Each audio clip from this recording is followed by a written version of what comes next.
So hello guys, and welcome back. So in the previous video we made a basic Flask app, and now we are going to add routes to it. So what are routes? So I gave a brief introduction of routes in the previous video. So routes look something like this. So we'll create another route. So we'll say app.route and we'll say this as /contact. So routes are something like which can take you to the different parts of the web page. So like in some websites you might have like www.mysite.com/contact. You must be having /about, so it will be showing particular page like /about will show you the about page. So these are the routes.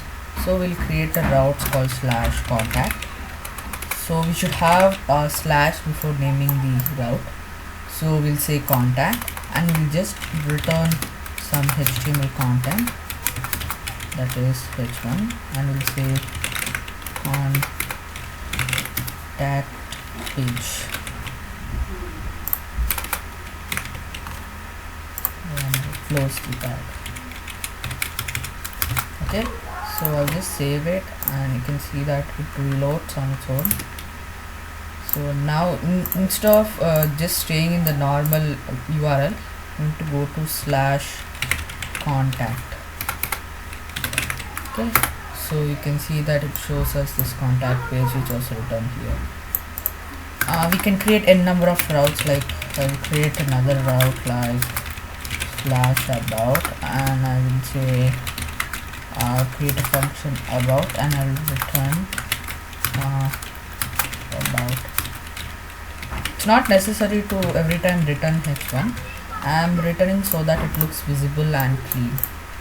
So we'll save it, and instead of /contact you can go to /about. You can see that about is written, so you can edit like about page and you can save it. You can reload. You can see that it will show about page. Okay, so it showed about page here. So these are something called static routes, and these are hard coded. So there are another type of route that is called dynamic routing. So you can go to big websites like let's say Amazon. So these websites will give dynamic routing. Like let's take this example, this product. So you can see that we get this route here, and this route is not hard coded, so it's not like slash, so it will not be something like they will not be coded like this. It will not be coded like this, but it will have a something called dynamic routing. So now I'll show you how dynamic routing looks. So I will create something called app.route. So I'll create another route called /name, and we'll create a sub route. So we'll go /name/ and we will say string name def name, so name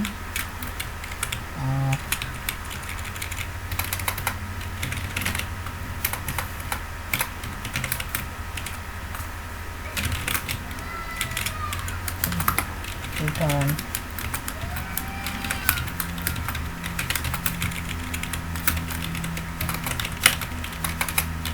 welcome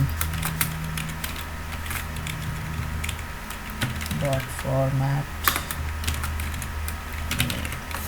Okay, so what I did here is I created a route called name, and I gave it a sub route of /something.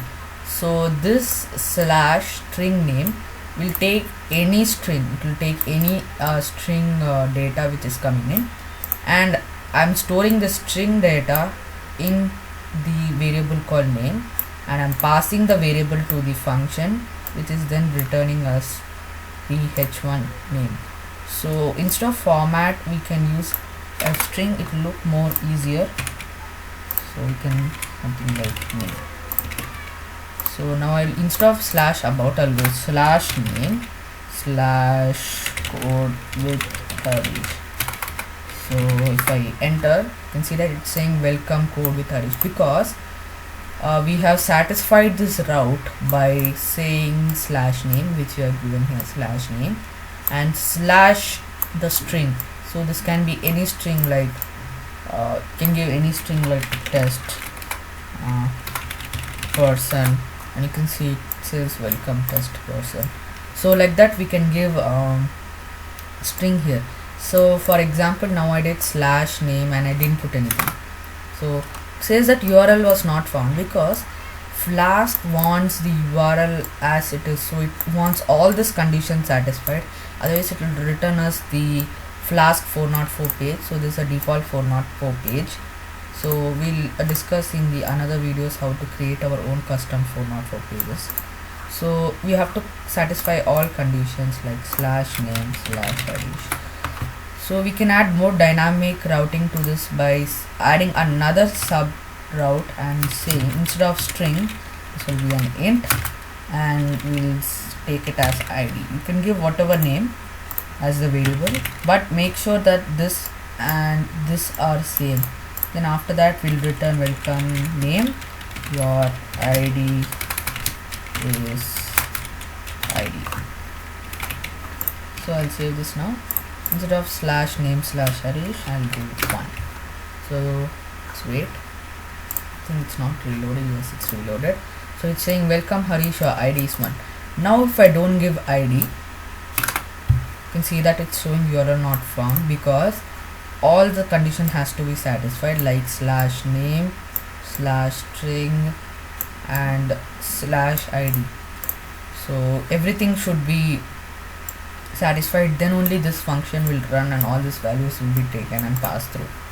So we can do a mini task like, so what I'm going to do is I'm going to create app.route, let's say slash add, and we'll take two integers, that is int a slash int b, okay, and we'll say def add, and we'll give the a and b values, and we'll say return the parameter where a and b. So you can say return everything, that is a and b, and after that you can say the sum was a plus b.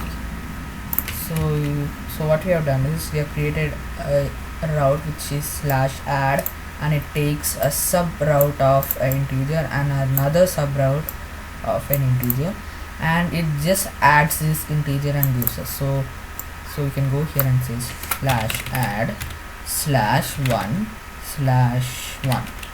So you can see that parameters were 1 and 1, the sum was 2. You can see this. So in the same way as we did that, the parameters were 1 and 1 and the sum was 2. So in the same way I'm giving a mini task. So after finishing the task, you can put the code in the replies. So you, instead of add, you have to create subtract, multiply and divide.